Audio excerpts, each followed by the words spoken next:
Ibu dan rekan-rekan semua di agenda webinar Serum Ramadan edisi spesial di bulan suci Ramadan 1441 Hijriah. Sambil menunggu dari peserta yang lainnya, insya Allah akan kita mulai beberapa menit lagi. Mungkin kita bisa mengkondisikan Zoom kita semua. Mohon Bapak Ibu peserta webinar Serum Ramadan untuk menonaktifkan audio dan juga video. Insya Allah nanti audio dan video bisa Bapak Ibu aktifkan ketika kita masuk dalam sesi diskusi.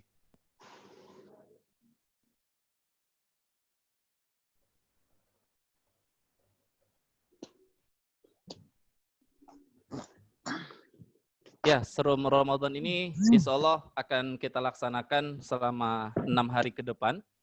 Dan hari ini adalah hari perdana kita laksanakan agenda Sekolah Ekonomi Rumah Tangga Muslim, edisi spesial bulan suci Ramadan 1441 Hijriah.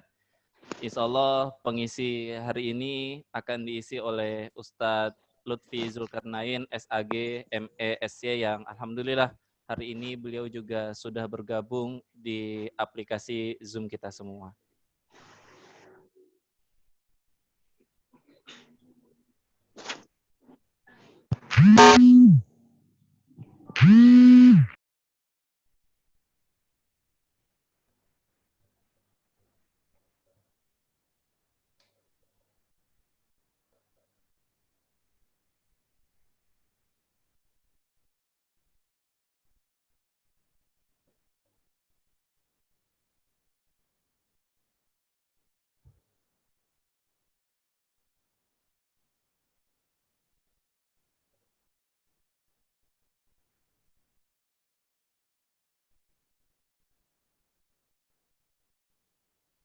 Ya, Bapak Ibu yang kami muliakan, insya Allah di Sekolah Ekonomi Rumah Tangga Muslim edisi spesial bulan suci Ramadan ini akan diisi oleh berbagai narasumber yang sudah berkompeten di bidangnya masing-masing.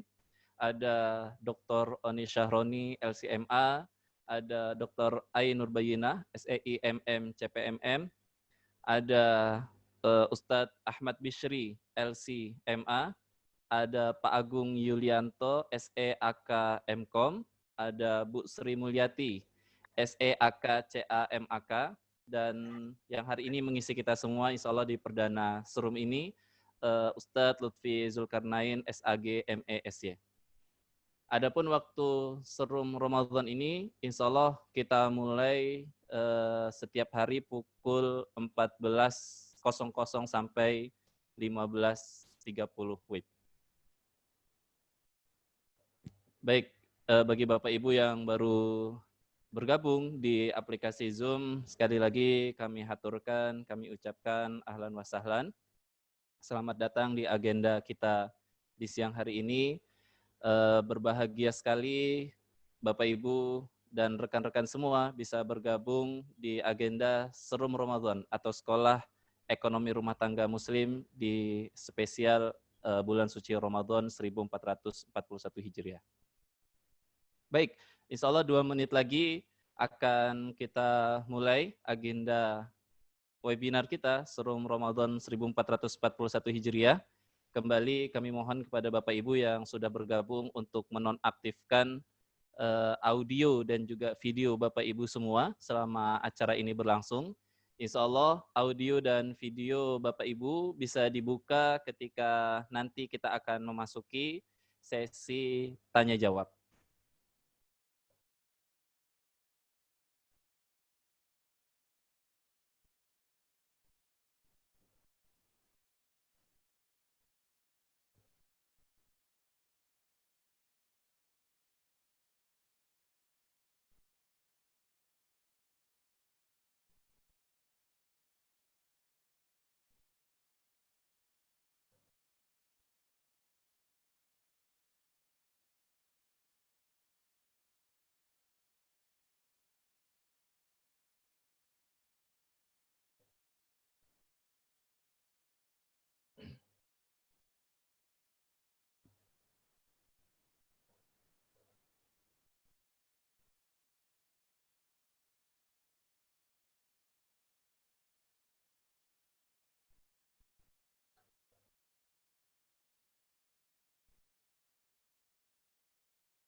Baik, Bapak Ibu yang kami hormati dan kami muliakan, kita mungkin bisa mulai agenda kita di siang hari ini, agenda Serum Ramadan 1441 Hijriah, sambil menunggu peserta yang lain yang belum hadir di agenda kita siang ini.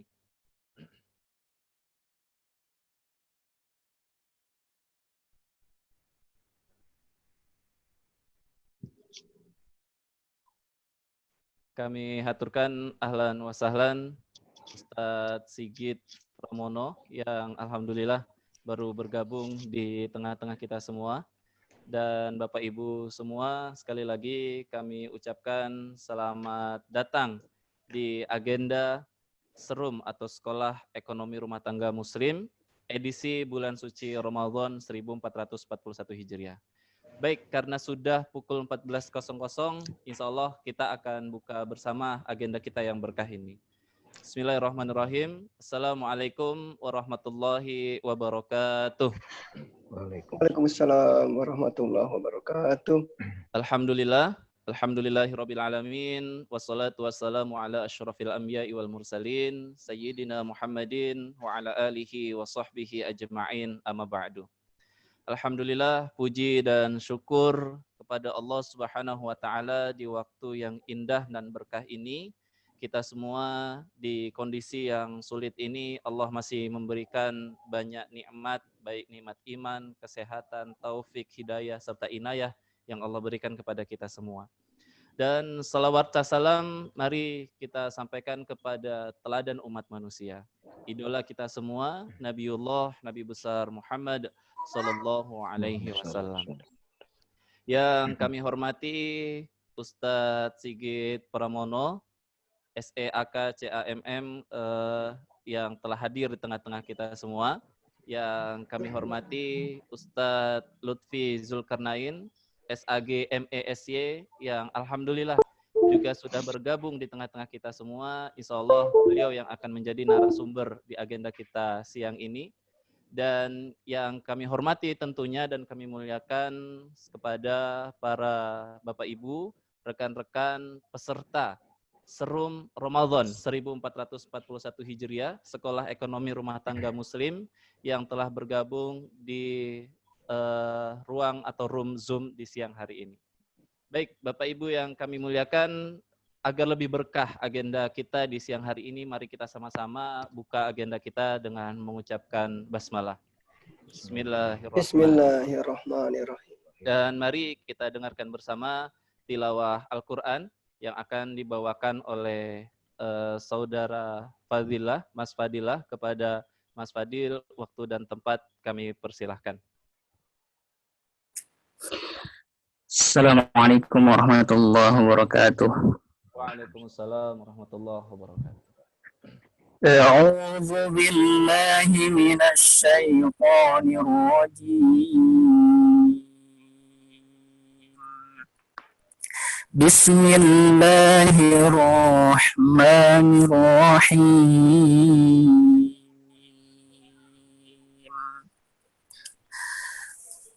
Wa min ayatihi أن خلقكم من تراب ثم إذا أنتم بشر تنتشرون ومن آياته أن خلق لكم من أنفسكم أزواجا لتسكنوا إليها وجعل بينكم مودة ورحمة إن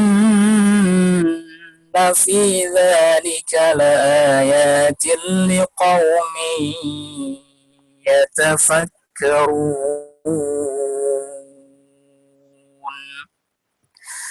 ومن آياته خلق السماوات والأرض واختلاف ألسنتكم وألوانكم إن في ذلك لآيات للعالمين ومن آياته منامكم بالليل والنهار وابتغاؤكم من فضله إن في ذلك لآيات لقوم يسمعون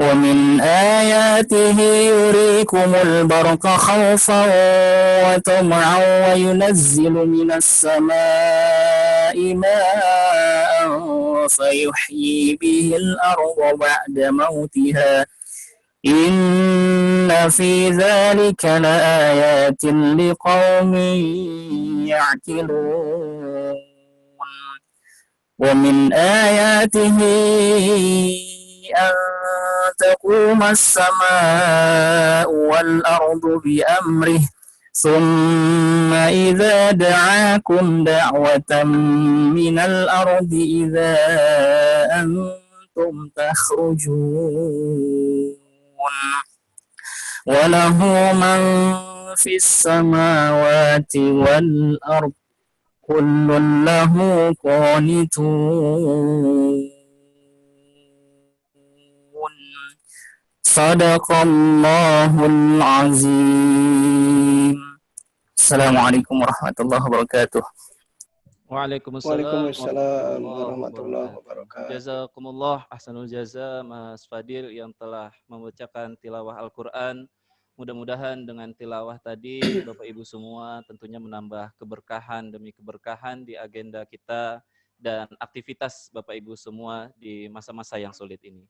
Baik, Bapak Ibu yang kami muliakan, selanjutnya adalah kata-kata sambutan yang ini akan disampaikan oleh Ketua STEICB, Al-Ustadz Sigit Pramono, PSD CPA, yang hari ini beliau juga sudah bergabung di tengah-tengah kita semua.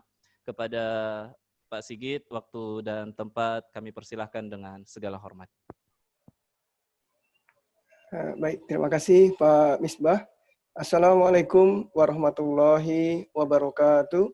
Waalaikumsalam warahmatullahi wabarakatuh.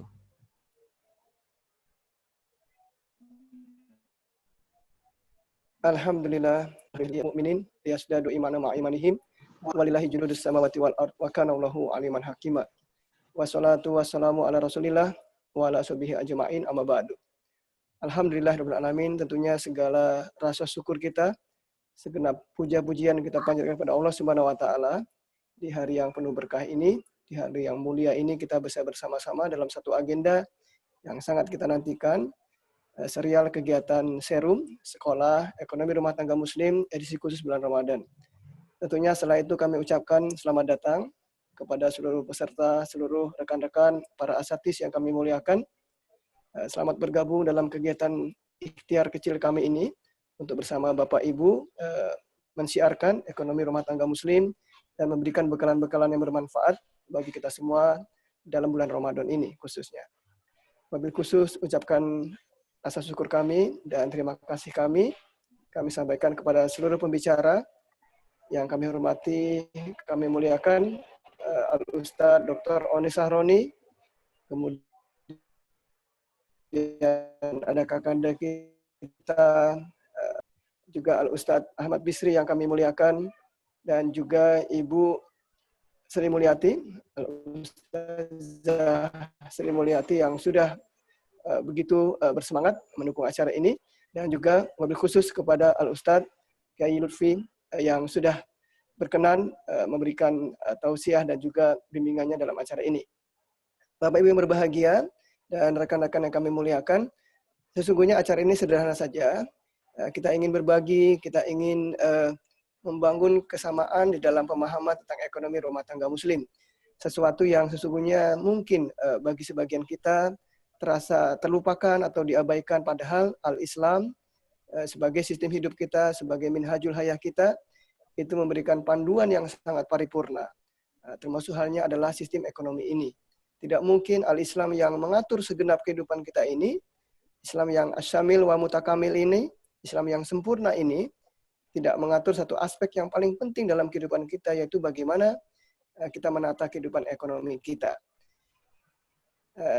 Bapak Ibu yang berbahagia, izinkan dalam sambutan singkat ini saja, satu hal yang kami sama-sama dengan rekan-rekan di SEBI mendapat satu kenangan bersama seorang begawan ekonomi Islam, yaitu Profesor Umar Chapra, di mana di dalam buku beliau, salah satu masterpiece beliau, The Future of Economic and Islamic Perspective, yang diterbitkan oleh SEBI pada tahun 2001, beliau memberikan satu pengantar yang khusus diberikan kepada penerbitan buku ini, dan kata-kata beliau yang paling penting saya kira adalah, selama ini mungkin ekonomi konvensional, ekonomi yang dibangun dengan paradigma barat atau paradigma sekuler bahkan, itu mengabaikan satu institusi penting dalam kehidupan umat manusia, yaitu institusi keluarga.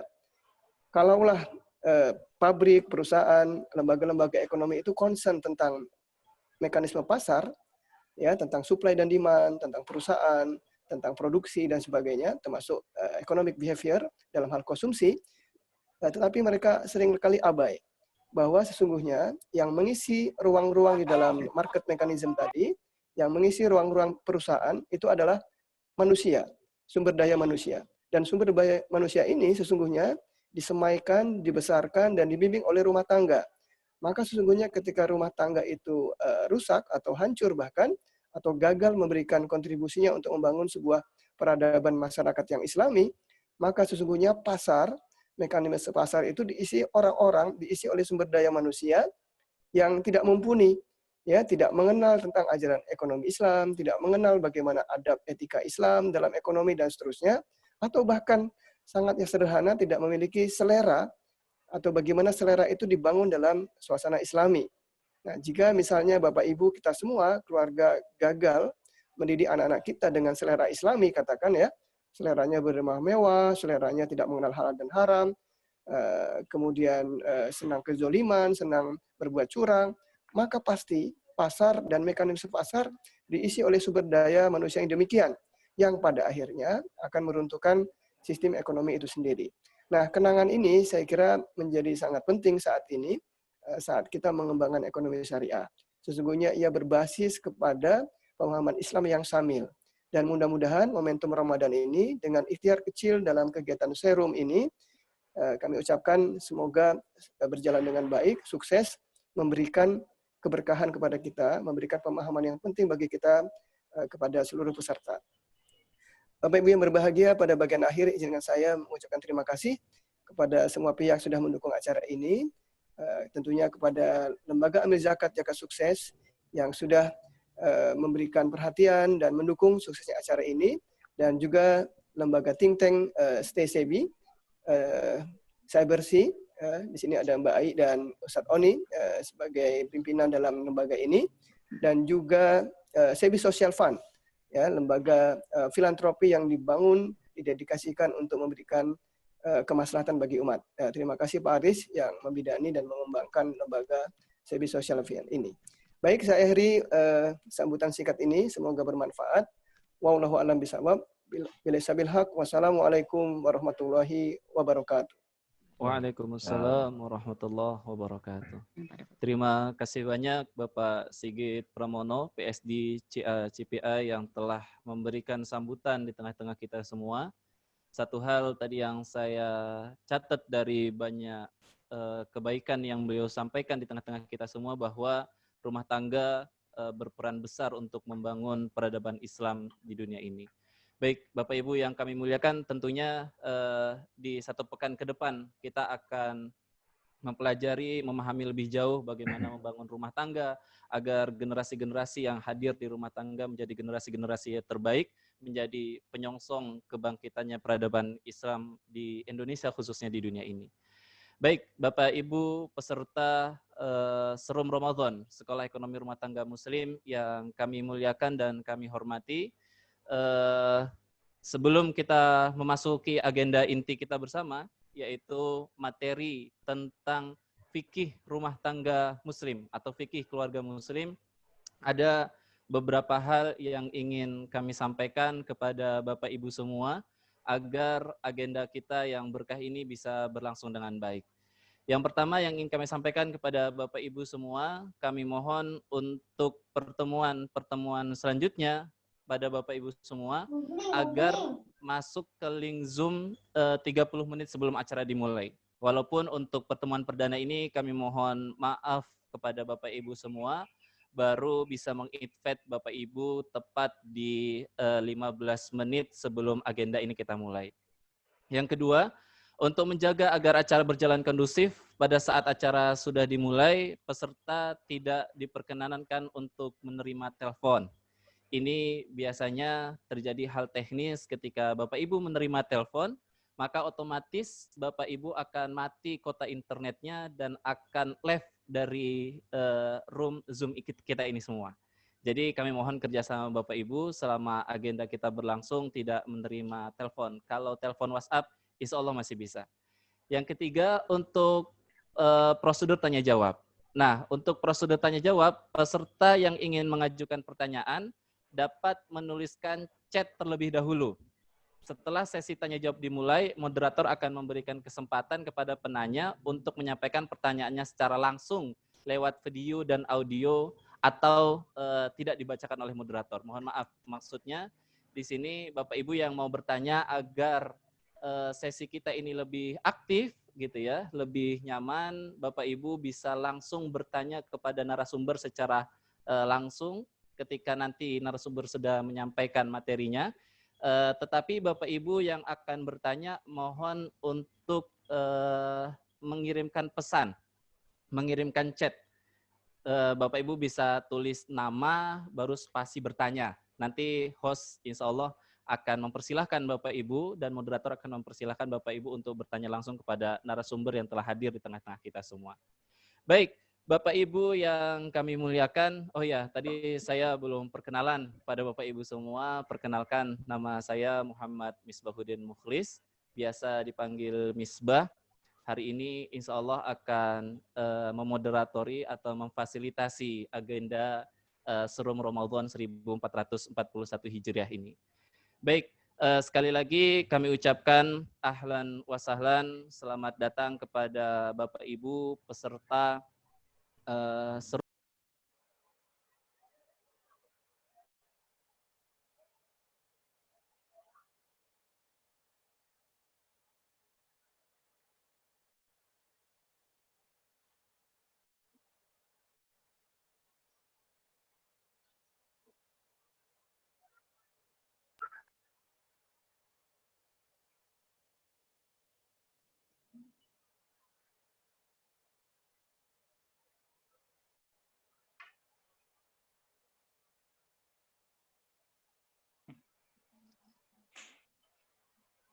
Ayo sekalian pegangin.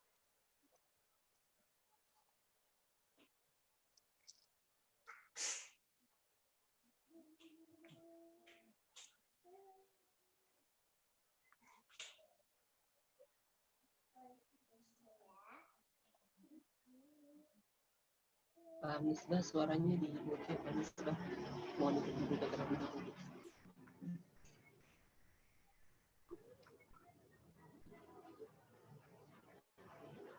Baik, Bapak Ibu yang kami muliakan, mohon maaf tadi sepertinya suara saya tidak dengar Bapak Ibu semua.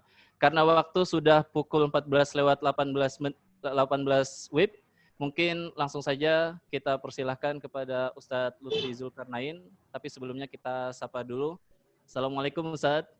Ya, waalaikumsalam warahmatullahi wabarakatuh, Bang Ustaz. Alhamdulillah. Gimana kabarnya Ustadz? Sehat, Ya, Ustadz? alhamdulillah sehat, alhamdulillah sehat. Alhamdulillah. Baik, Bapak Ibu, perlu saya sampaikan kepada Bapak Ibu semua sebelum Ustadz memberikan materinya kepada kita semua, Ustadz Lutfi Zulkarnain ini adalah salah satu kepala bagian kemahasiswaan dan pembinaan di Sekolah Tinggi Ekonomi Islam SEBI, dan Ustadz Lutfi Zulkarnain, ya ini adalah CV beliau, bisa langsung ke bawah saja. Dan Ustadz Lutfi Zulkarnain sampai sekarang, mulai dari bulan Juli 2017 sampai sekarang adalah pimpinan pesantren Dar El Mansur di daerah Bojongsari. Mungkin Bapak Ibu nanti yang anaknya akan memasuki sekolah khususnya Sanawiyah bisa memasuki Pondok Pesantren Dar Al-Mansur yang dipimpin langsung oleh Al-Ustadz Lutfi Ya, Zulkarnain, insyaallah. SAG MESY. Baik, Bapak Ibu yang kami muliakan, karena Ustadz sudah bergabung di tengah kita semua, bisa kita mulai Ustadz? Ya, siap insyaallah. Alhamdulillah. Baik, Ustadz, mungkin untuk mempersingkat waktu, langsung saja kami persilahkan Ustadz Lutfi Zulkarnain untuk menyampaikan materi fikih keluarga muslim. Yang di sini beliau membawakan tema konsep keluarga dalam Islam. Kepada Ustadz, waktu dan tempat kami persilahkan dengan segala hormat. Bismillahirrahmanirrahim. Syukran Bang Misbah. Assalamualaikum warahmatullahi wabarakatuh. Alhamdulillah wa syukrillah la haula wa la quwata illa billah radina billahi rabba wa bil islami dina wa bi muhammadin nabiyya wa rasulah rabbi syrah li sadri wa yassir li amri wa lul uqdatam min lisani yafqahu qauli amma ba'du. Para asatis yang senantiasa dirahmati Allah Subhanahu wa taala, para peserta Sekolah Ekonomi Rumah Tangga Muslim Serum Ramadan 1441 Hijriah, mudah-mudahan kesempatan belajar kita pada siang hari ini menjadi kesempatan dalam rangka kita mensyukuri ya atas ujian Allah dalam bentuk wabah corona ini.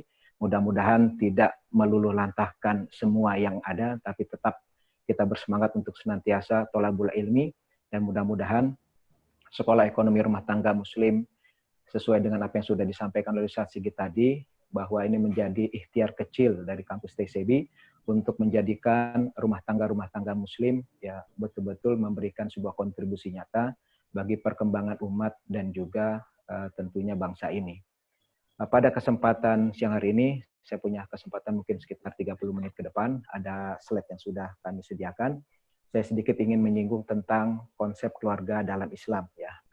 Konsep keluarga dalam Islam, kalau kita lihat sudah ada slide yang sudah kami sediakan juga. Islam dalam sebuah bangunannya adalah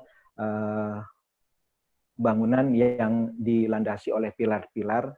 Ada 3 pilar utama ya. Islam itu bersumber dari Al-Quran dan As-Sunnah. Ada pilar utama yang menopang dinul Islam ini, yaitu aspek akidah, aspek syariah, dan juga aspek akhlak. Untuk kita akhirnya nanti bisa mengetahui di mana pokok dari permasalahan yang insya Allah akan kita bahas bersama-sama pada kesempatan kali ini. Maka aspek syariah di mana di bawahnya ada amaliyah dan fikih. Di situ sesungguhnya fikih ini dibagi ada fikih ibadah dan fikih muamalah. Namun dalam sebuah kajian fikih munakahah dan jinayah ya, hukum pernikahan atau hukum pidana perdata Islam ini dibedakan lagi pengembangan dari fikih muamalah ya. Jadi munakahah atau fikih keluarga muslim ini pengembangan dari fikih muamalah yang kalau dulu tahun 90-an orang mengenal fikih muamalah itu tidak jauh dari nikah talak rujuk. Tapi alhamdulillah ya salah satu dari berkah krisis moneter ya munculnya satu fikih muamalah dalam konteks transaksi dan akad. Makanya kalau saat ini kita bicara fikih muamalah, alhamdulillah sudah connect kepada fikih transaksi gitu. Padahal sesungguhnya aspek muamalah ini amatlah luas, dan disinilah poin ya fikih munakahah dibahas dalam aspek muamalah. Nah, berdasarkan 3 pilar bangunan ini, maka ada beberapa latar belakang masalah yang melandasi dari konsep keluarga dalam Islam yang mudah-mudahan nanti bisa kita bahas satu persatu, baik secara rinci maupun skip lah, kita lihat nanti dengan kesempatan yang ada. Maka latar belakang masalah dari kenapa kita butuh konsep keluarga dalam Islam, karena pertama adalah bahwa Islam itu adalah agama fitrah ya, agama fitrah di mana agama ini mengatur ya antar sesama manusia dalam hal masalah muamalah dan juga masalah ibadah. Wabil khusus dalam masalah muamalah ini sudah pasti masalah keluarga menjadi intisari dari permasalahan yang harus diberikan muatan pembahasannya ya. Sehingga Islam ini betul-betul dengan keluarga kecil yang dibangun berlandaskan Islam bisa menemukan fitrahnya lagi. Yang kedua yang menjadi latar belakang masalah ini adalah bahwa keluarga yang diharapkan dari keluarga yang fitrah ini adalah keluarga yang sakinah mawaddah warahmah. Inilah cita-cita harapan yang tercermin dalam surat Ar-Rum ayat 21 yang memberikan gambaran kepada kita bahwa konsep keluarga sakinah mawaddah warahmah menjadi konsep yang tercantum apik dengan baik dalam Al-Qur'anul Karim. Yang ketiga menjadi latar belakang dari masalah ini adalah keluarga seharusnya menjadi penentram hati atau penentram jiwa ya. Karena setiap keluarga yang menjadikan keluarganya sebagai penentram hati, dan ini aspek sakinah yang dimaksud adalah penjabarannya dalam artian bahwa setiap keluarga harus menjadi penentram hati dan memberikan ketenangan kepada anggota keluarga tersebut. Dan yang keempat, yang menjadi latar belakang masalah dari konsep keluarga dalam Islam ini adalah bahwa keluarga menjadi tempat memelihara diri kita masing-masing. Ya. Abdullah bin Abbas memberikan penafsiran ya dalam surat At-Tahrim ayat 6 yang berbunyi, "Qu anfusakum wa ahlikum naro." Beliau mengatakan bahwa tafsir dari surat At-Tahrim ayat 6 ini adalah bahwa kita semua hendaknya mengajar keluarga kita masing-masing dalam urusan syariat Allah dan mendidik mereka dengan akhlak yang sempurna. Kalau Imam Ali bin Abi Thalib menafsirkan "Qu anfusakum wa ahlikum naro" dengan adibuhum wa alimuhum, ya, ajarkan mereka adab dan didiklah mereka akan ilmu. Nah, ini menjadi poin keempat dari latar belakang masalah kenapa kita harus memahami tentang konsep keluarga dalam Islam, bahwa salah satunya di antara empat yang sudah kami sampaikan adalah salah satunya fungsinya adalah yang melatar belakangnya adalah bahwa keluarga menjadi tempat memelihara diri kita masing-masing. Masuk pada pengertian konsep keluarga dalam Islam, ya konsep sendiri, ya konsep itu berasal dari bahasa Latin, ya sesuatu yang dipahami kurang lebih begitu, ya. Maka dari pengertian sesuatu yang dipahami berdasarkan Kamus Besar Bahasa Indonesia ini, maka ada 3 pengertian yang bisa diambil dalam sebuah kata konsep secara bahasa. Ya. Pertama, konsep dapat didefinisikan sebagai sebuah gagasan atau ide yang relatif sempurna atau bermakna. Ya. Yang kedua, konsep bisa diartikan sebagai pengertian tentang suatu objek. Dan yang ketiga, konsep adalah produk subjektif yang bersumber dari cara ya, seseorang membuat pengertian terhadap objek-objek atau benda-benda melalui pengalaman atau penelitiannya. Ini makna konsep. Artinya konsep ini hasil buah pikiran, ya, buah pikiran dari sebuah objek yang sudah diteliti sejak lama, kurang lebih begitu. Ya.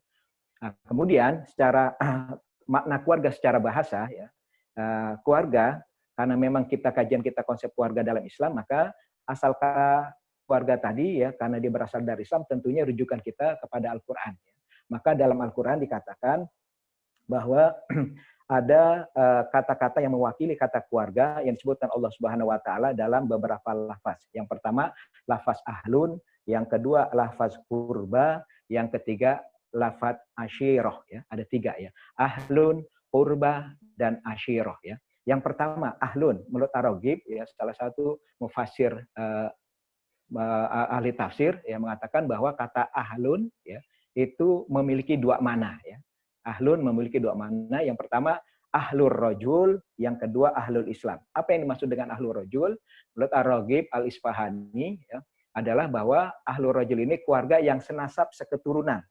Senasab seketurunan mereka berkumpul dalam satu tempat tinggal ya. Ada bapak, ada ibu, ada anak laki-laki atau anak perempuan, entah berapa anaknya. Nah, komunitas ini, kumpulan ini disebut dengan ahlur rajul adalah mereka-mereka yang hidup bersama-sama dalam satu keluarga, yang hidup dalam sebuah rumah tangga. Yang kedua adalah ahlul Islam. Ya, ahlul Islam ini artinya adalah keluarga yang seagama. Yang dimaksud dengan keluarga seagama adalah bisa jadi dia ada suami, istri, dan anak-anaknya. Nah, yang disebut dengan keluarga seagama, maka yang disebut dengan ahlul Islam ketika suami, istri, dan anak-anaknya memang mereka sama satu akidah. Nah, ketika mereka berbeda akidah, pengertian Ar-Raghib dalam makna ahlul Islam, maka mereka tidak dikatakan sebagai ahlun. Ya. Yang kedua, makna kata keluarga diwakili dalam Al-Quran selain ahlun adalah kurba. Ya.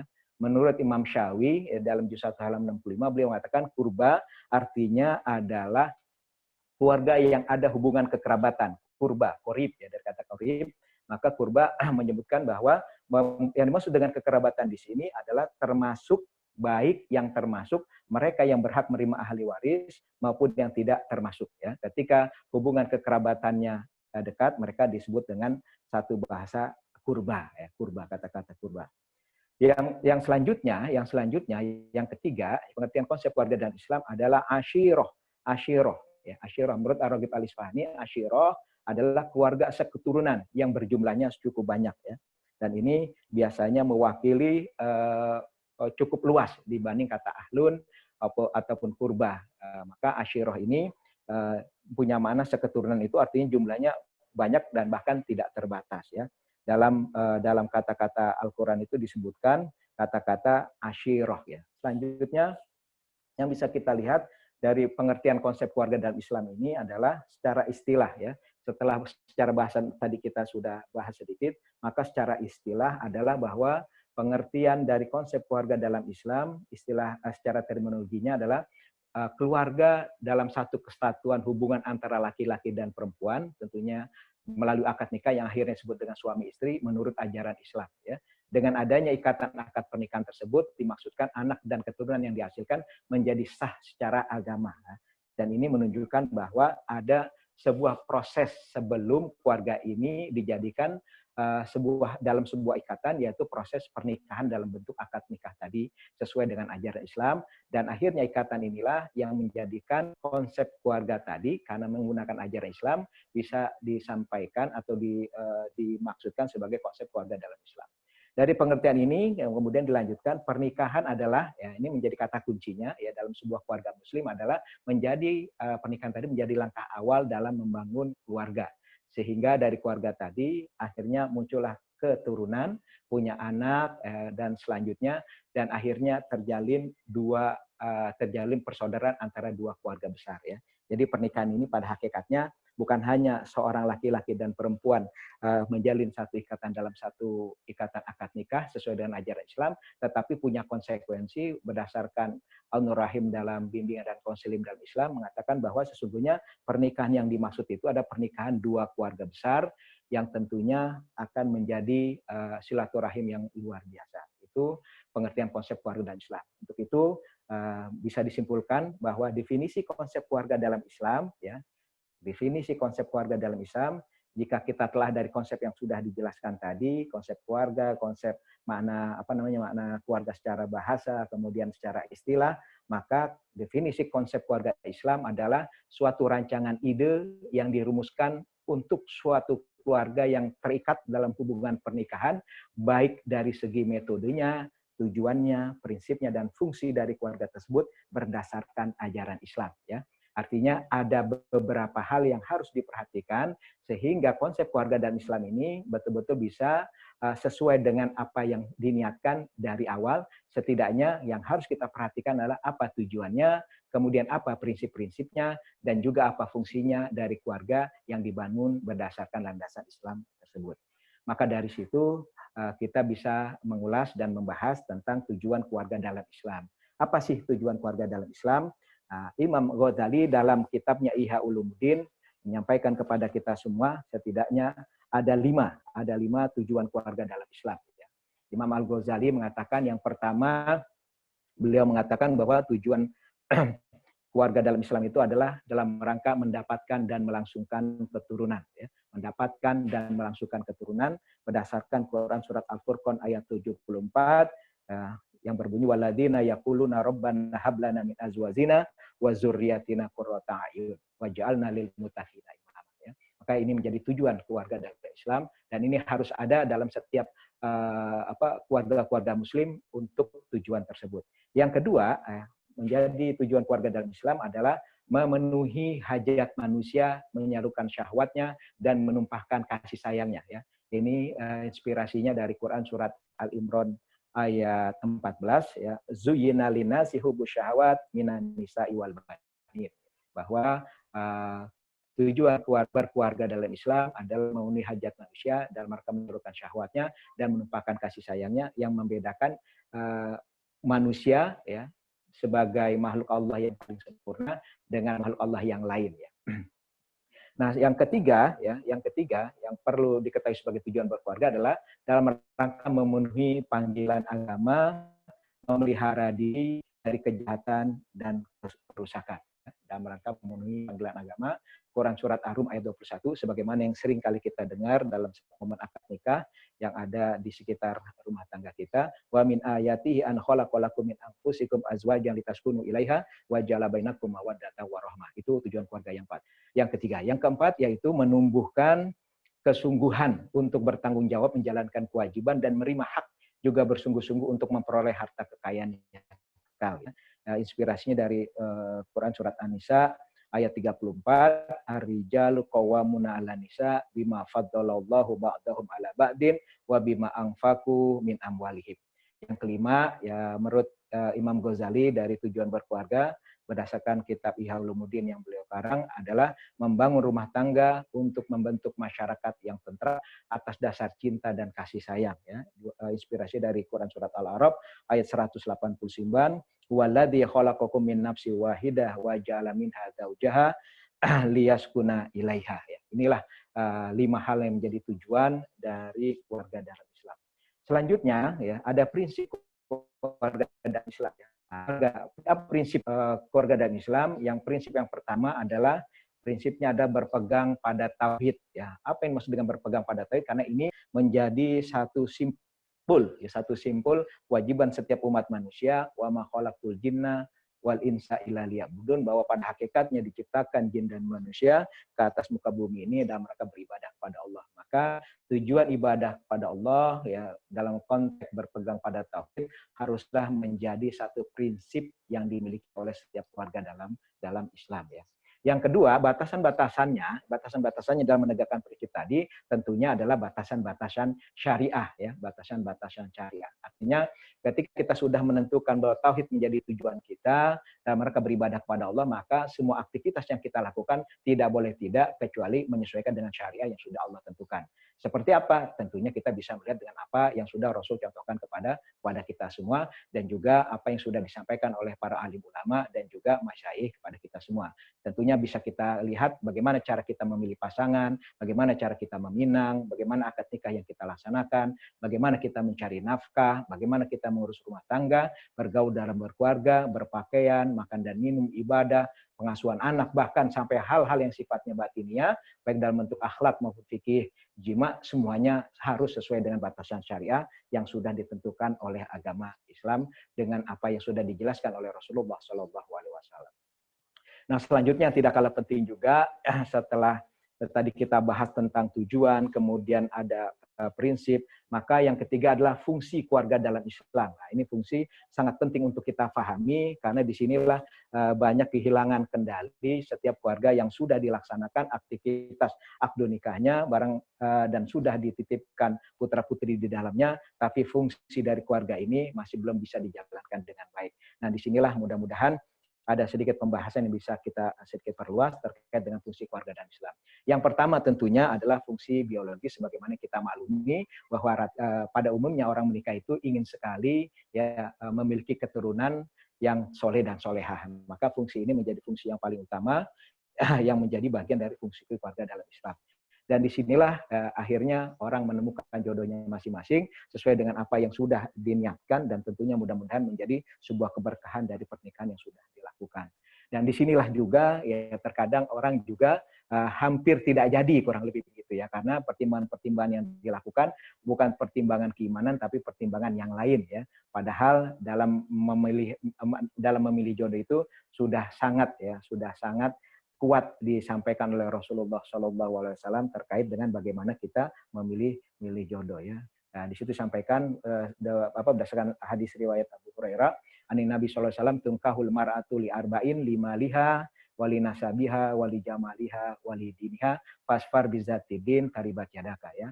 Dari hadis ini yang diriwayatkan oleh Imam Bukhari dan Muslim sangat kuat informasi yang ingin disampaikan oleh Rasul, bahwa hendaknya kita juga memikirkan dan memprioritaskan aspek agama sebagai pertimbangan kita ketika kita hendak melangsungkan pilihan-pilihan untuk melanjutkan satu kesempatan kita melakukan dan melengkapi agama kita, yaitu dengan menikah. Yang fungsi yang kedua adalah fungsi edukatif atau pendidikan. Ya, di sini pendidikan ini menjadi sangat penting karena dalam keluarga itulah sesungguhnya pendidikan awal diberikan oleh seorang ibu kepada putra-putrinya. Al-ummu madrasatul ula, ya.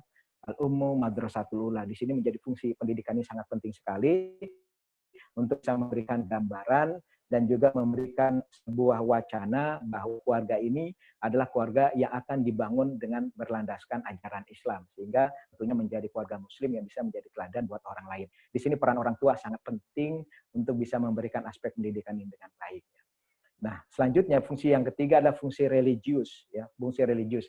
Nah, fungsi religius ini artinya keluarga berkewajiban mengajarkan tentang Islam, ya, di awal, ya. Dari awal itu setiap keluarga, setiap orang tua, bapak dan ibu harus punya memfungsikan fungsi keagamaan atau religius ini dalam keluarga untuk bisa mengenalkan yang tadi akidah, syariah dan akhlak tadi, 3 pilar dinul Islam tadi, sehingga ini menjadi dasar setiap anak atau generasi selanjutnya dalam rangka memberikan sebuah gambaran tentang bangunan Islam itu sendiri.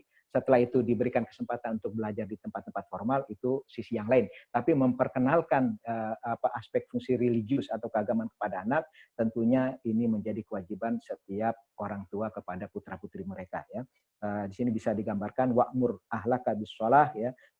Quran surat Toha ayat 132 menggambarkan perintah Allah untuk kita memberikan pengajaran kepada keluarga kita terkait dengan bagaimana cara mendirikan sholat. Yang keempat ada fungsi protektif atau perlindungan, ya. Di sini keluarga menjadi tempat di mana rasa aman itu menjadi sebuah karusian yang harus dimiliki oleh mereka, ya, baik dari gangguan internal maupun eksternal, dan inilah tempat inilah atau keluarga inilah menjadi penangkal dari segala pengaruh positif, pengaruh negatif yang masuk ke dalam keluarga tersebut, ya. Apalagi zaman sekarang ini pengaruh ini sangat banyak sekali, ya, hampir-hampir setiap rumah tangga itu merasa kesulitan untuk bisa memberikan satu filter, ya, karena informasi yang didapat oleh anak ini luar biasa. Zaman now begini mereka sangat cepat dapat informasi dari berbagai macam media, dan hampir saja informasi dari orang tua hampir tidak didengarkan, malah lebih didengarkan atau lebih dilihat informasi dari media sosial, ya. Disinilah peran orang tua harus bisa memberikan gambaran sehingga perlindungan dalam bentuk filter dari pengaruh negatif bisa kita lakukan kepada putra-putri kita nantinya.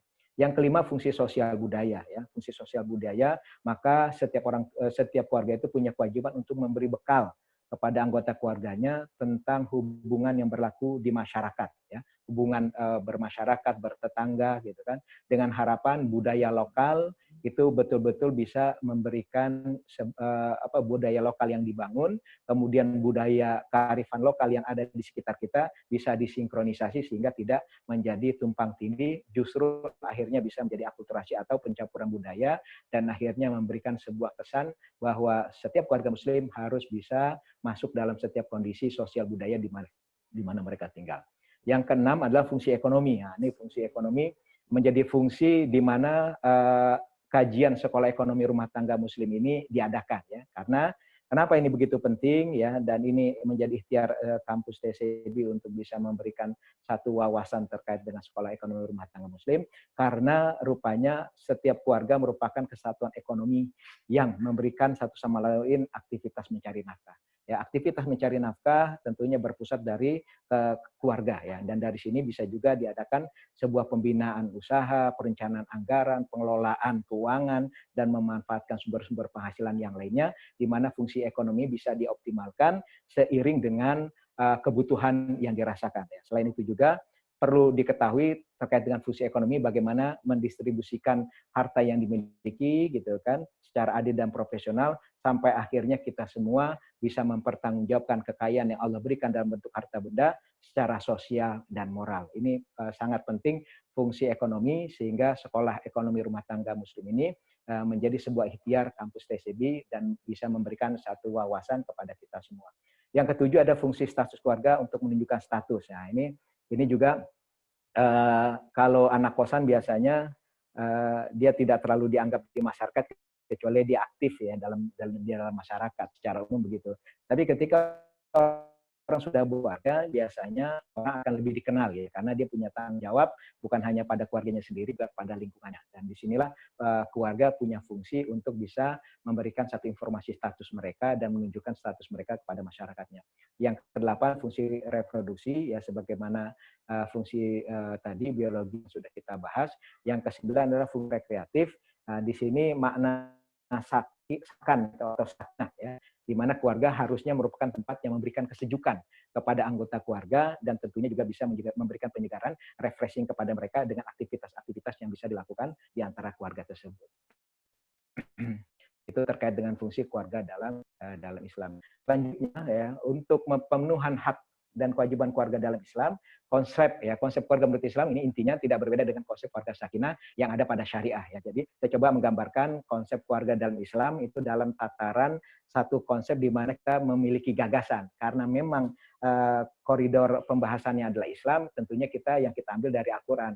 Maka sesungguhnya konsep yang ada konsep keluarga menurut Islam intinya tidak berbeda dengan konsep keluarga yang sakinah yang ada dalam syariat Islam, yaitu membina rumah tangga yang sakinah mawaddah warahmah. Akan tetapi ada poin-poin penekanan yang barangkali nanti bisa disampaikan, yaitu terkait dengan hak dan kewajiban atau peran suami istri dalam sebuah rumah tangga yang barangkali ini nanti akan disampaikan. Nah, untuk selanjutnya ada kewajiban ya terkait dengan hak-hak dan kewajiban dalam rumah tangga. Ada kewajiban suami ya. Ini barangkali menjadi penting untuk disampaikan karena disinilah peran besar seorang suami untuk bisa melakukan perannya dalam sebuah sebuah keluarga yang sudah dia bangun dengan baik. Yang pertama ya kewajiban suami adalah memiliki tanggung jawab besar sebagai kepala rumah tangga dengan proses di awal itu adalah punya kewajiban memberikan mahar kepada istrinya dan juga memberikan nafkah atau kebutuhan kepada keluarganya sesuai dengan kemampuannya. Ini kewajiban suami ya.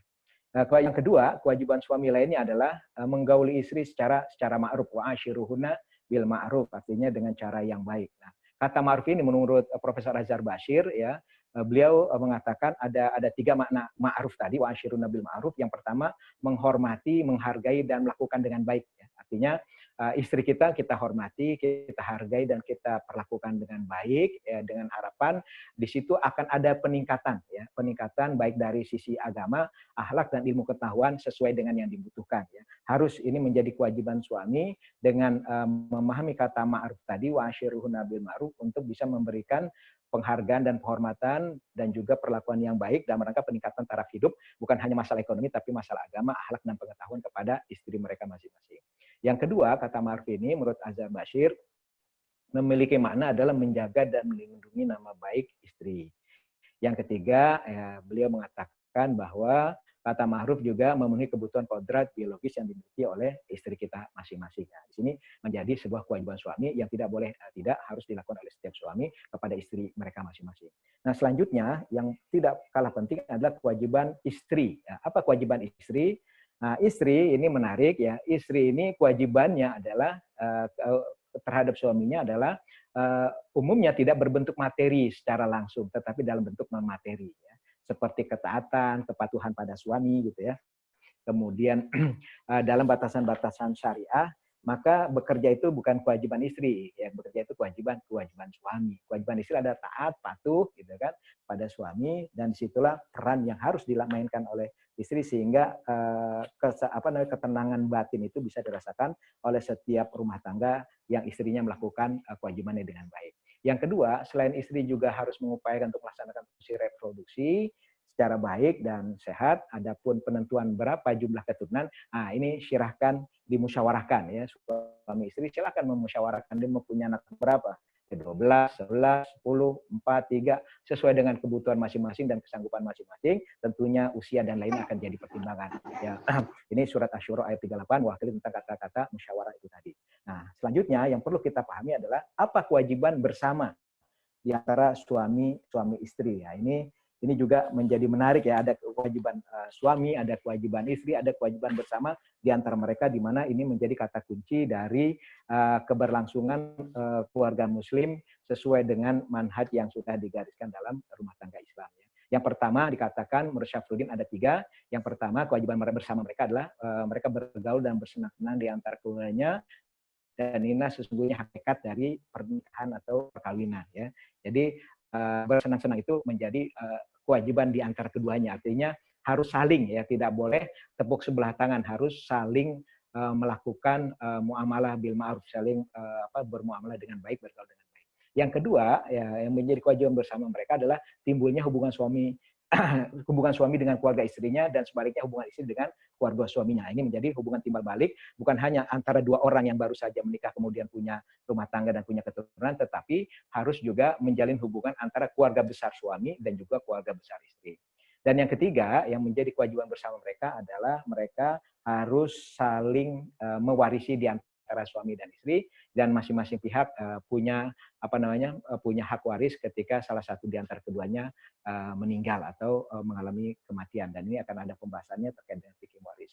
Dan yang kedua, menurut Syafruddin, kalau seandainya ada keturunan, maka konsekuensi kewajiban bersama di antara mereka adalah memelihara dan mendidik anak keturunan yang lahir dari perkawinan tersebut, dan juga memelihara kehidupan rumah tangga yang sakinah, mawaddah, warahmah.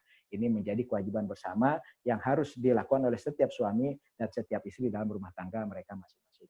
Nah, adapun selanjutnya ya terkait dengan kewajiban dan hak anak dan orang tua dalam konsep keluarga Muslim adalah yang pertama, orang tua punya kewajiban adalah sejak dalam kandungan, menurut para ulama dia punya kewajiban, setiap anak punya hak ya, kewajiban orang tua kepada anaknya ya, pada awal mereka mengandung, mereka anak ini sudah punya hak walaupun belum menerima kewajiban ya.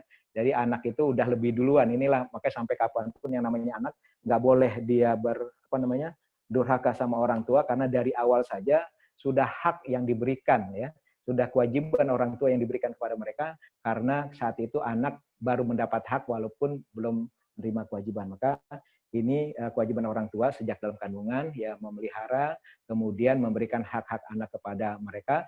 Nah, kalaupun akhirnya ada sesuatu yang tidak diinginkan ya, maka anak juga sudah mempunyai hak waris, hak wasiat maupun hak memiliki harta benda dari peninggalan orang tuanya. Kemudian yang kedua, kewajiban orang tua adalah punya kewajiban merawat, memelihara dan mendidik anak dari mulai persiapan kehamilan, memeriksakan janin dan seterusnya sampai mendidik mereka menjadi orang soleh dan soleha ya, memberikan pengetahuan yang baik, pengasuhan yang baik sebagai konsekuensi sebagai seorang ayah yang punya kewajiban untuk memberikan nafkah. Ya. Ini luar biasa ya, beratnya tanggung jawab orang tua kepada anak. Nah, kemudian yang perlu kita ketahui juga ada kewajiban anak setelah kewajiban orang tua. Yang pertama, anak ini ya sesuai dengan apa yang sudah disampaikan oleh Allah Subhanahu wa taala ya, bahwa dalam surat Al-Isra ayat 23, wa qadara rabbuka alla ta'budu illa iyyahu wa bil walidaini ihsana, maka setiap anak itu punya kewajiban untuk berbakti kepada orang tuanya dan juga merawat mereka ketika mereka sudah mulai menua ya. Maka sebagai perwujudan ya baktinya orang tua dan bentuk kewajiban seorang anak kepada kedua orang tuanya, dikatakan bahwa anta wa maluka li abika, bahwa setiap yang dimiliki, harta yang dimiliki oleh anak adalah menjadi milik juga kedua orang tuanya. Nah, ini artinya kalau bapak butuh sesuatu nggak pakai izin sama anaknya, itu dihalalkan dalam Islam ini berdasarkan anta wa maluka li abika, karena kewajiban itu menjadi kewajiban anak kepada orang tuanya. Nah, demikian barangkali ya, ada beberapa hal lagi yang nanti bisa disampaikan. Nanti kita bisa lanjutkan dalam diskusi tanya jawab. Demikian mungkin Bang Misbah, karena waktu sudah melebihi dari waktu yang disediakan. Insya Allah dari ana cukupan. Jazakumullah khairan katsir.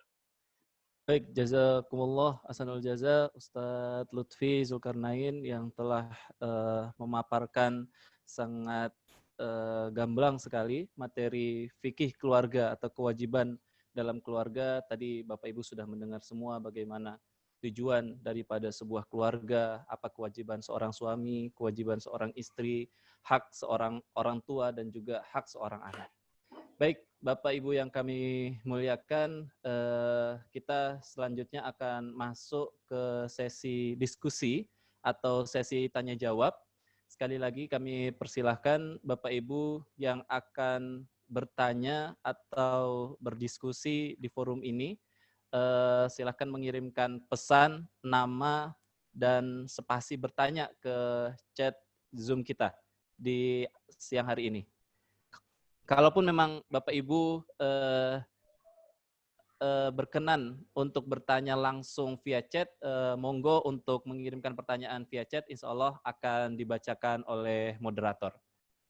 Sekali lagi Bapak Ibu yang akan bertanya, sekali lagi kami ingatkan untuk mengirim pertanyaan boleh via chat ataupun mengirimkan namanya untuk bertanya langsung kepada Ustadz Lutfi Zulkarnain. Baik, Bapak Ibu yang kami muliakan, sambil menunggu peserta untuk mempersiapkan pertanyaannya masing-masing, kami ingatkan kepada Bapak Ibu semua, alhamdulillah kita hari ini ada di agenda Serum edisi spesial bulan suci Ramadan 1441 Hijriah. atau Sekolah Ekonomi Rumah Tangga Muslim edisi bulan suci Ramadan 1441 Hijriah. Insya Allah Bapak Ibu, agenda Serum Ramadan ini akan kita laksanakan selama 1 pekan ke depan. Mulai dari hari Senin sampai hari Sabtu yang akan diisi oleh berbagai narasumber atau pembicara. Ada Dr. Oni Sahroni, ada Dr. Ainur Bayina, ada Ustadz Bishri, ada Bapak Agung Yulianto selaku Direktur Utama PT HNI HPAI, ada Ibu Sri Mulyati, ada Ustadz Lutfi Zulkarnain yang hari ini mengisi kita semua. Bapak Ibu yang kami muliakan, agenda Serum Ramadan ini adalah agenda yang dilaksanakan oleh Sekolah Tinggi Ekonomi Islam SEBI bekerja sama dengan Lembaga Zakat Sukses yang alhamdulillah hari ini kita bisa mengadakan agenda kita bersama Serum Ramadan 1441 Hijriah. Baik, Ustadz, mungkin di sini ada pertanyaan yang masuk ke pesan. Mungkin mohon izin untuk membacakan pesan dan langsung mungkin nanti akan dijawab oleh Ustadz Lutfi. Pertanyaan yang pertama, Ustadz. Assalamualaikum Kiai. Mohon penjelasannya lagi Kiai. Orang tua boleh menggunakan harta anak. Kalau sudah berumah tangga seperti apa? Itu yang pertanyaan pertama, Ustadz. Yang kedua, itu tadi pertanyaan dari Bapak Sepki. Terima kasih Bapak Sepki atas pertanyaannya. Dan pertanyaan kedua dari Bapak Molbi Harsanto. Pertanyaannya, Ustadz, bagaimana menghadapi keluarga besar yang bervariasi agamanya? Bagaimana menghadapi keluarga besar yang bervariasi agamanya? Seperti Hindu, Katolik, dan Islam ketika hari besar keagamaan. Bolehkah kita berkunjung saja, tapi tidak mengucapkan apa-apa? Mungkin 2 pertanyaan itu dulu, Ustadz, dari peserta. Tadi ada dari Pak Sepki dan Pak Molbi. Mungkin langsung saja dijawab oleh Ustadz. Waktu dan tempat kami persilahkan dengan segala hormat. Baik, terima kasih Bang Syuah. Terima kasih Pak Sepki dan Pak Molbi. Sedikit penjelasan tentang pertanyaan tadi, seperti apa konsep orang tua ya mengambil harta anak dia sudah berumah tangga gitu ya. Maka konsekuensi dari kewajiban dan hak antara anak dan orang tua, salah satu kewajiban anak adalah anak itu punya kewajiban untuk memberi nafkah kepada orang tuanya. Ya, anak ini wabil khusus anak laki, karena anak laki ini kan menarik ya. Anak laki ini satu sisi dia tetap bertanggung jawab kepada kedua orang tuanya, di sisi lain dia mengambil tanggung jawab anak dari mertuanya. Gitu. Jadi anak laki ini kan kalau berjalan itu kurang lebih yang satu tangan ke atas menopang kedua orang tuanya, yang tangan yang satunya lagi menggandeng anak orang yang hari ini menjadi istrinya. Ya. Makanya menjadi anak laki ini memang balancingnya harus kuat, tidak boleh tidak. Makanya bahasa Islam gitu, atau bahasa Al-Quran memberikan sebuah gambaran ar-rijalu qawwamuna 'alan nisa. Pada konteksnya laki-laki itu harus lebih qawwam, lebih memimpin daripada wanita. Kenapa? Karena tanggung jawabnya begitu besar. Ya.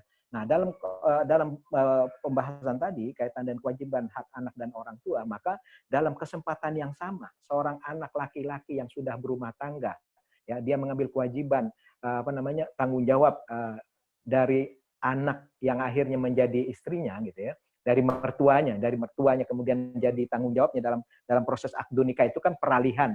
Sesungguhnya selain proses pernikahan ada sebuah peralihan tanggung jawab di mana seorang istri sudah berbaktinya itu sudah berpindah dari orang tuanya kepada suaminya. Maka hari itu ya saat itu maka seorang laki-laki harus betul-betul bisa memberikan fungsi sebagai seorang ayah kepada istrinya. Artinya membimbing gitu ya, kemudian mengarahkan ya sampai akhirnya kan tadi dikatakan bahwa satu hal yang bagian dari perwujudan kewajiban bersama itu adalah yang seorang laki-laki, seorang suami ini harus memberikan dan meningkatkan taraf pendidikan, kemudian memberikan arahan sehingga istrinya juga punya akhlak yang baik. Karena dalam konteks pernikahan itu ya kadang-kadang lelakinya cukup matang, kadang-kadang istrinya masih ya baru keluar dari usia anak-anak lah kurang lebih. Ini kan banyak juga yang seperti itu, walaupun banyak juga yang istrinya lebih tua. Tapi dalam konteks tadi sesungguhnya peran suami ini sebagai ar-rijal qawwamuna 'alan nisa harus betul-betul diberikan seiring dengan tanggung jawab yang sudah diambil dari mertuanya. Nah, Sebelum itu, maka tanggung jawab seorang anak berdasarkan hak dan kewajiban ya antara anak dan orang tua itu sudah ada jauh sebelum dia punya istri atau punya tanggung jawab yang baru. Ya ini dalam surat Al-Isra ayat 23, wa qadara rabbuka alla ta'budu illa iyyahu wa bil walidaini ihsana. Ini menunjukkan bahwa sampai kapanpun tanggung jawab orang tua ada dan terletak pada jadi kalau bicara tanggung jawab berarti itu sekeluruhan ya, secara menyeluruh bahwa hal-hal yang terkait dengan ya kesulitan hidup orang tua itu menjadi tanggung jawab anaknya ya, karena dia sudah menikah. Maka anta wa maluka li abika ini adalah sebuah gambaran ulama menggambarkan bahwa harta kita saat ini dalam kondisi kita sudah menikah ya kepada seorang istri dengan seorang istri yang hari ini juga menjadi tanggung jawab kita, itu tidak menghilangkan tanggung jawab kita untuk menjadikan orang tua kita tempat berkhidmat dan mendedikasikan seluruh apa yang kita miliki buat mereka. Nah, inilah zaman di mana banyak orang tua yang kehilangan anak laki-lakinya ketika mereka sudah menikah. Jadi dia pikir tanggung jawabnya sudah selesai. Tapi banyak juga orang tua yang tidak mau merepotkan anaknya. Inilah luar biasanya orang tua. Sebenarnya ini menjadi kewajiban anak kepada setiap orang tua, tetapi banyak orang tua yang tidak mau merepotkan anaknya, walaupun sesungguhnya dia sangat repot dengan kehidupannya.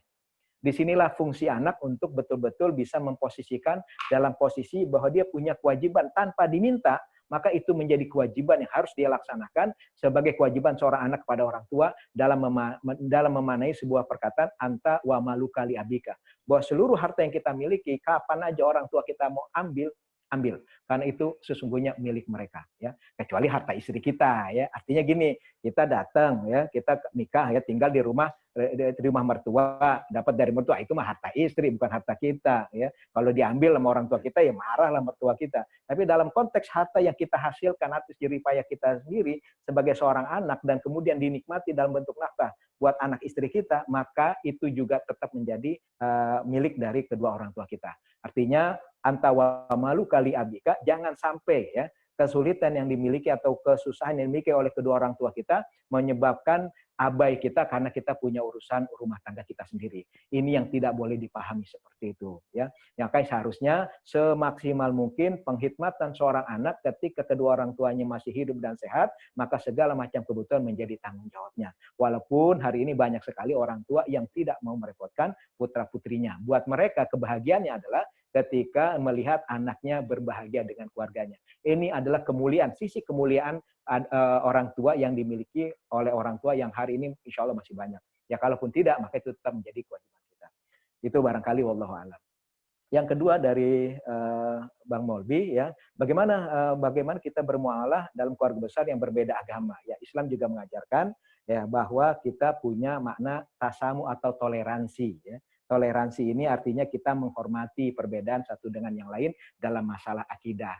Yang nggak boleh itu kan adalah pluralisme. Pluralisme itu adalah menyamakan seluruh agama itu sama. Itu yang tidak boleh ya. Buat kita orang muslim, inna dina indallahil Islam. Bahwa agama yang paling baik dan paling benar buat kita orang muslim adalah agama Islam. Kalau orang non-muslim ya silakan menganggap itu adalah silakan urusan dia.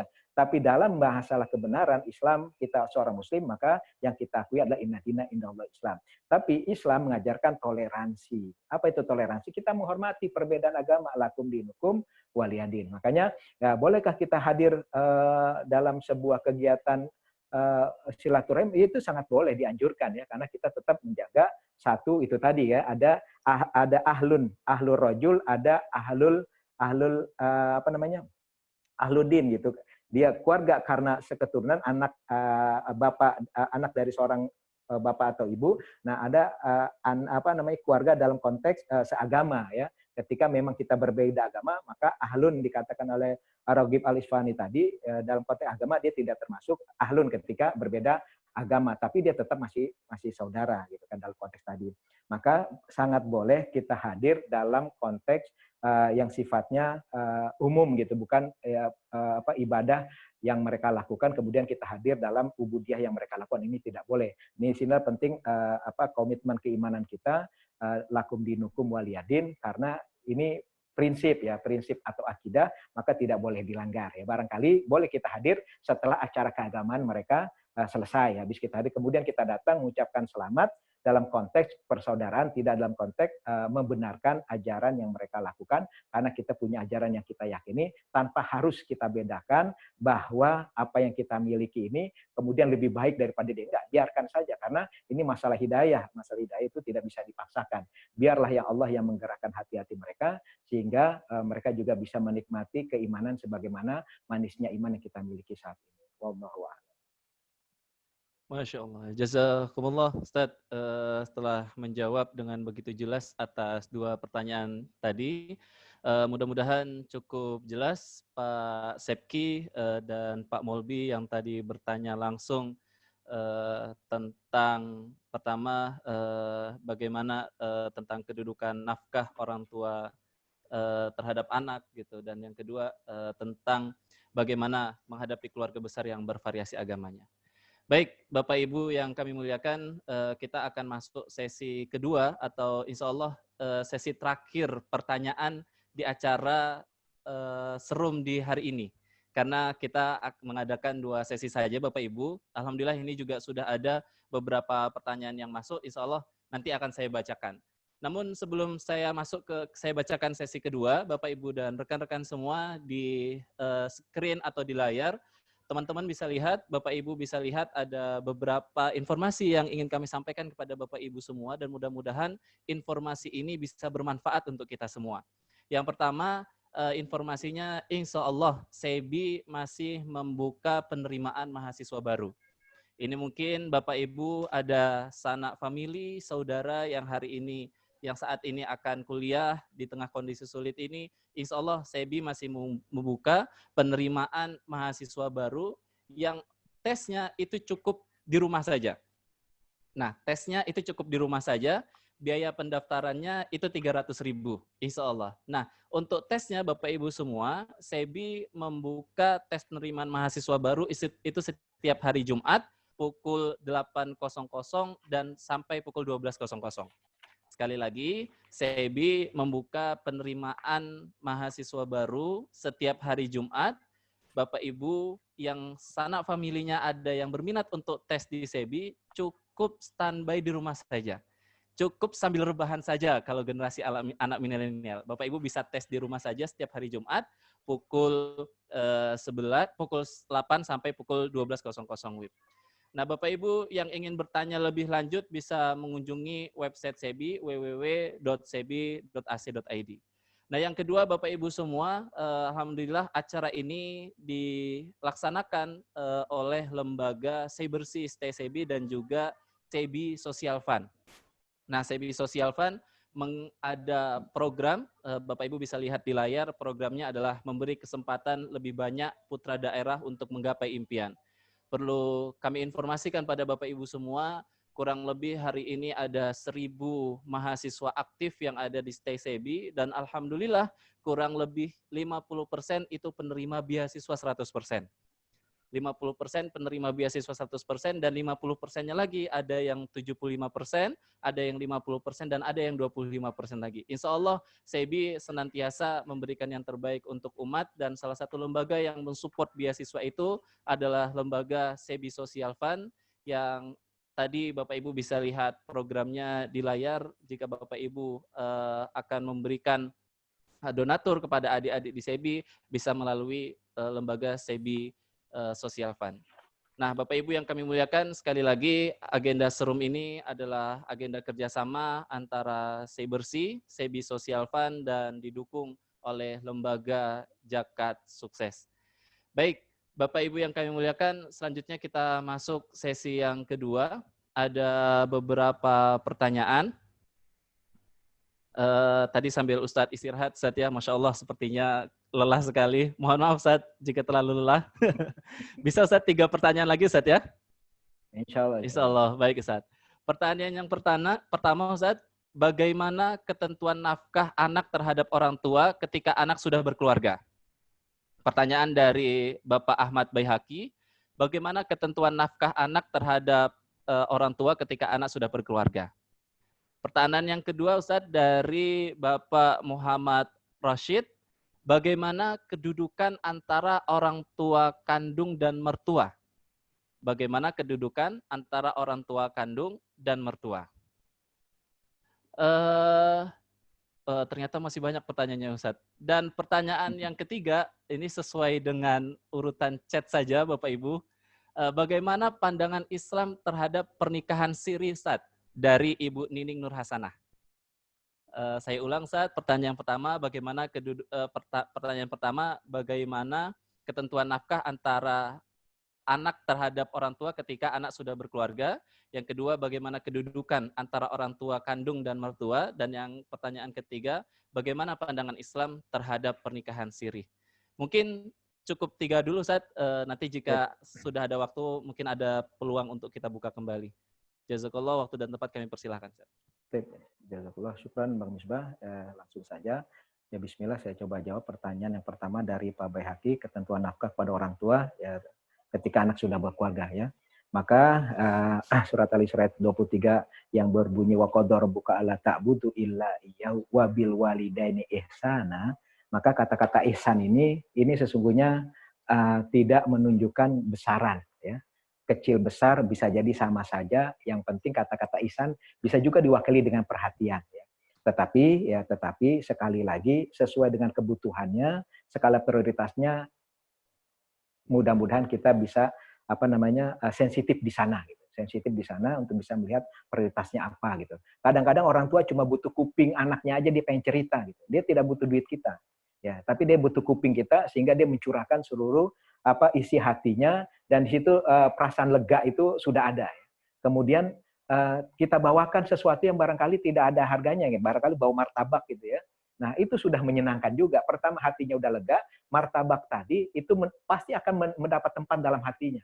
Ya. Yang menariknya dalam kejadian yang sering kali saya pribadi rasakan ya, pergi kita datang orang tua bawa martabak, pulang itu ya anak kita dikasih duit, kita dikasih beras, kadang-kadang kita dikasih makanan, jauh lebih banyak dari apa yang sudah kita sampaikan. Ya. Artinya sesungguhnya orang tua itu tidak butuh sebenarnya ya. Tidak butuh, tapi dia butuh perhatian kita. Maka dalam konteks berapa sih standarnya ketentuan nafkah, itu sesungguhnya berikanlah sebaik-baik sesuai dengan kemampuan kita. Ya, maka kata kunci dengan sebaik-baik kemampuan kita adalah seikhlas yang sudah betul-betul ingin kita khidmatkan dalam bentuk ya pengabdian kita, penghidmatan kita kepada kedua orang tua kita. Karena tidak akan pernah ya rezeki seorang anak berkurang ya. Yang ada justru tambah min haitsu la yahtasib, akan topangan dia kepada nafkah kedua orang tuanya. Kalau memang kita yang sesuai pengamatan kita ini orang tua kita memang orang butuh dan betul-betul membutuhkan, maka prioritas kepada orang tua selain anak istri kita ini kalau bisa dibagi dua. Kalau bisa dibagi dua, alhamdulillah ya mudah. Kenapa? Karena usia orang tua yang sudah cukup menua kan produktivitasnya sudah berkurang. Kalau kita mau bagi-bagi porsinya. Tapi sesungguhnya kebanyakan orang tua itu adalah dia membutuhkan perhatian. Ya, kadang-kadang banyakkan duitnya banyakkan orang tua kita sama kita. Cuman perhatian itu tidak bisa diwakili oleh anak orang. Harus betul-betul diberikan oleh anak kandungnya kepada orang tuanya. Karena itu harga yang harus dibayar mahal oleh orang tua atas pendidikan yang terbaik yang pernah mereka berikan kepada putra-putrinya. Ya, sekali lagi, jadilah anak yang betul-betul bisa memberikan sebuah penghargaan kita kepada Allah dalam bentuk penghargaan kita kepada kedua orang tua kita. Maka jawabannya adalah sebaik yang kita bisa lakukan, didasari dengan keikhlasan, insya Allah itu mewakili kata-kata wabil walidaini ihsan. Begitu Kak Baik, wallahu alam. Yang selanjutnya ada Pak Rashid, ketentuan nafkah pada orang apakah bedanya orang tua kandung dengan mertua? Ini menarik juga nih ya. Jadi sepengetahuan saya pribadi ya, orang tua anak laki itu ketika dia sudah menikah ya artinya orang tua kita semua ya, sesungguhnya ada 3 ya. 1 ada orang tua yang melahirkan kita, ya itulah ayah ibu kita. Yang kedua, orang tua yang hari ini menjadi mertua kita karena melahirkan istri kita, mereka juga menjadi orang tua kita. Dan yang ketiga adalah orang tua yang pernah ya, kita harus menganggap dia sebagai orang tua karena dia pernah mengajarkan kebaikan dan ilmu kepada kita semua. Nah, coba dihitung dah ya, pasti banyak sekali ya. tentunya sekali lagi prioritas pertama ya orang tua kandung, mertua dan guru-guru tadi kalau seandainya kita mau prioritaskan. Tapi sesungguhnya ilmu yang pernah mereka berikan itu layak ya untuk kita jadikan mereka sebagai orang tua kita. Juga artinya kita punya porsi untuk bisa memberikan penghikmatan kepada mereka para guru-guru kita. Artinya jawaban ini apa perbedaannya enggak? Hampir tidak ada bedanya antara orang tua kandung dengan mertua. Artinya kita harus muasyarah bil ma'ruf kepada mereka karena keridhaan mereka akan apa yang kita lakukan tentunya akan menurunkan keridhaan Allah kepada kita semua. Ridallah fi ridal walidain wa syuhtullahi fi syuhtil walidain. Nah, makna walidain tadi ya itu tadi orang tua kandung, ya kemudian mertua dan yang ketiga adalah para guru yang pernah mengajarkan ilmu kepada kita. Dan yang ketiga dari Bu Nining pertanyaannya adalah tentang pernikahan siri ya. Pernikahan siri ini kan sebenarnya syarat dan rukun pernikahan itu terpenuhi dengan baik ya.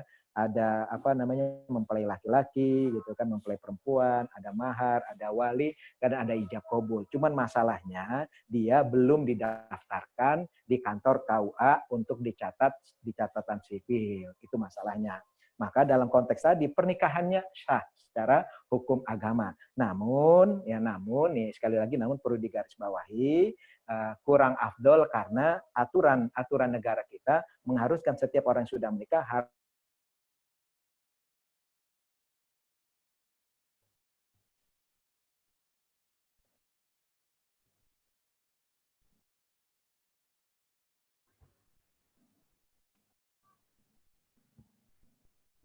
dasar kemaslahatan ini juga harus kita pertimbangkan di samping aturan syariat menjadi prioritas utama dari pelaksanaan yang kita lakukan. Artinya apa? Pernikahan siri secara agama syah. Selanjutnya lebih baik dan afdolnya untuk didaftarkan dan dicatat di kantor urusan agama dengan harapan kemaslahatan orang rumah tangga tidak menjadi fitnah gara-gara pencatatan yang kita lakukan tidak kita laksanakan dengan baik. Wallahu a'lam. Baik, jazakallah Ustaz. Mohon maaf Ustaz, mungkin jika Ustaz berkenan ada 2 pertanyaan lagi, boleh saya bacakan Ustaz? Ya, bismillah. Ya, Ustaz Afan. Insyaallah 2 pertanyaan terakhir. Yang pertama dari saudari Nandayanti, mana yang harus didahulukan Ustaz antara membayar hutang ayah yang sudah meninggal atau membayar fidyah ibu yang sudah renta dan tidak sanggup berpuasa? Terkhusus di Ramadan kali ini di tengah kondisi sulit wabah pandemi corona ini. Itu pertanyaan yang pertama, Ustaz. Pertanyaan yang kedua, dari Ibu Arnida Firwanti, bagaimana kalau ada hutang orang tua kepada anak yang jumlahnya besar dalam konteks harta anak milik orang tua? Sekali lagi, bagaimana kalau ada hutang orang tua kepada anak yang jumlahnya besar dalam konteks harta anak milik orang tua? Mungkin nyambung dengan pembahasan yang di awal tadi, Ustaz. Itu mungkin Ustaz 2 pertanyaan. Jazakallah. Ya. Baik, langsung saja dari Mbak Nandayanti, antara mana yang lebih prioritas antara membayar hutang ayah yang sudah meninggal dengan fidyah ibu yang sudah tidak sanggup gitu ya, tidak sanggup sholat, tapi ada kondisi dalam konteks ini tadi keuangan atau ekonomi. Menurut Anda pribadi, maka membayar hutang itu jauh lebih utama untuk ditunaikan karena ayah kita sudah meninggal, artinya proses penyelesaian hutangnya harus disegerakan ya. Karena ini menjadi kewajiban anak untuk anak itu punya hak waris kalau seandainya ada yang diwariskan. Tetapi ketika warisannya dalam bentuk hutang, maka hutang tadi menjadi tanggung jawab anak untuk bisa melunasi kalau dia sayang ayahnya, tidak pengen ayahnya dalam tanda kutip menjadi orang yang merugi karena amal ibadahnya diambil dalam rangka melunasi hutang-hutangnya. Nah, selanjutnya dalam konteks pandemi ini kan ada kondisi darurat. Maka disinilah sebenarnya fungsi anak untuk merapatkan barisan di antara mereka untuk sama-sama menopang kedua orang tuanya. Artinya kewajiban kaitan ini bukan hanya anak laki, anak perempuan juga punya kewajiban ya dalam kaitan diajak diskusi untuk saling berbagi menopang kebutuhan pembayaran hutang maupun fidyah yang harus dikeluarkan.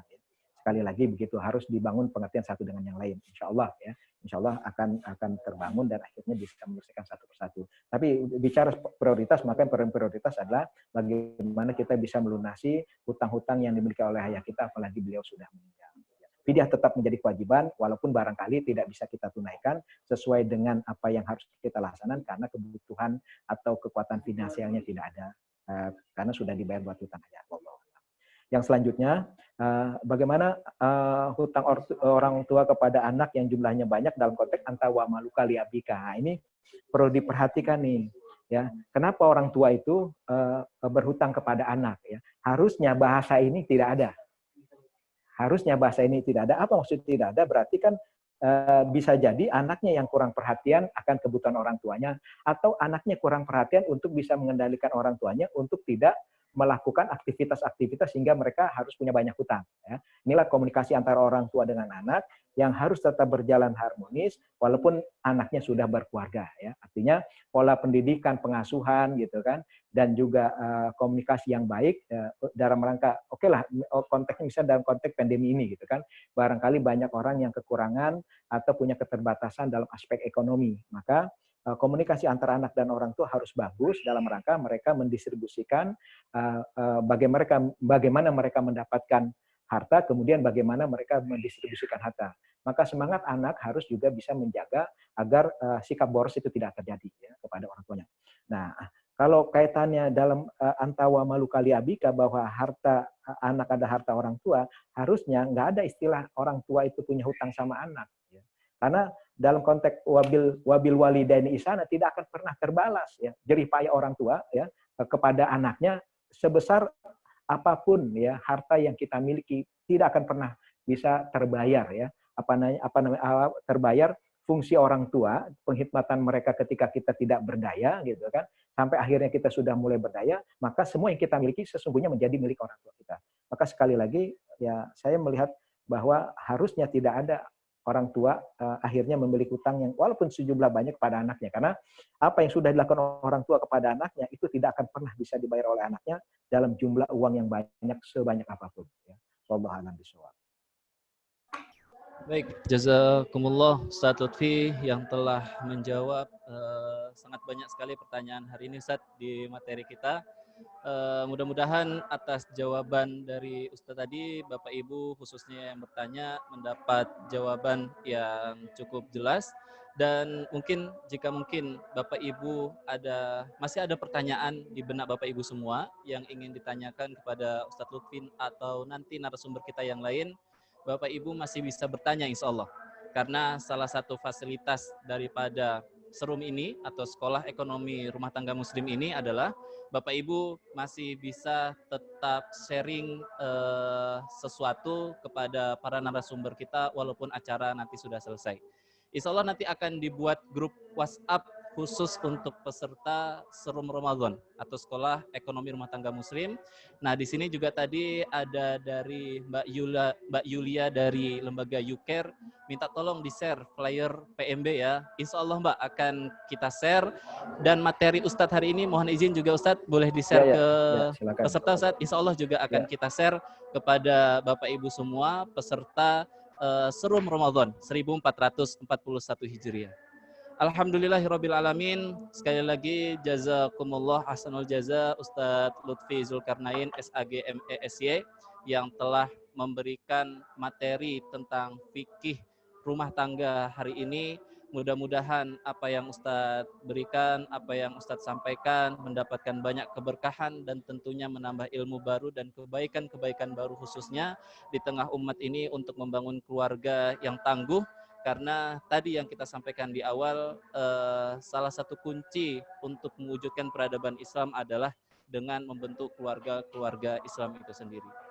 Baik, Bapak Ibu yang kami muliakan, mungkin itu saja agenda serum kita di siang hari yang berbahagia ini.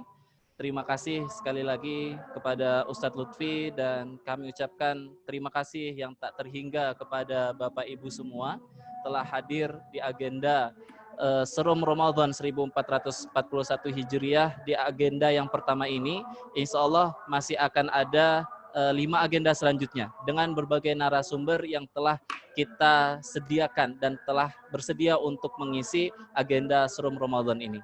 Sekali lagi jazakumullah, mohon maaf dari saya apabila ada kesalahan.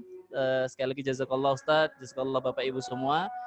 ini ada satu sertifikat mungkin untuk Ustadz Lutfi, jika bahasanya pemberian sertifikat kepada Ustadz Lutfi sebagai narasumber kita di Sekolah Ekonomi Rumah Tangga Muslim Ramadan dengan tema Fikih Keluarga Muslim pada Senin 4 Mei 2020.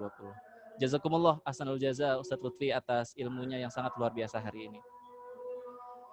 Baik, Bapak Ibu yang kami muliakan, mungkin kita sudah sampai di penghujung acara. Sekali lagi kami mengucapkan mohon maaf apabila banyak kekurangan. Dan kami menyampaikan kepada Bapak Ibu semua, sekali lagi SEBI masih membuka penerimaan mahasiswa baru.